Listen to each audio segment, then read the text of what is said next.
Hello there and welcome to this week's update by Valet.io. I'm Valerio and I'm part of the WordPress Maintenance team here at Valet. WordCamp Europe 2020 was a success with more than 8,000 registrations.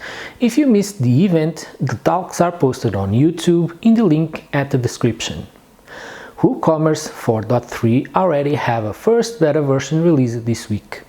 There's a new homepage screen and new grid blocks. If you want to test your e-commerce shop with this new beta release, drop us an email at hello@valet.io. WordPress plans to have full site editing with Gutenberg very soon, we suspect by the end of the year. If you want to get a head start, Carolina Nymark has made an awesome course explaining how we can build things the new way. It's free to follow until next year. Check the link in the description.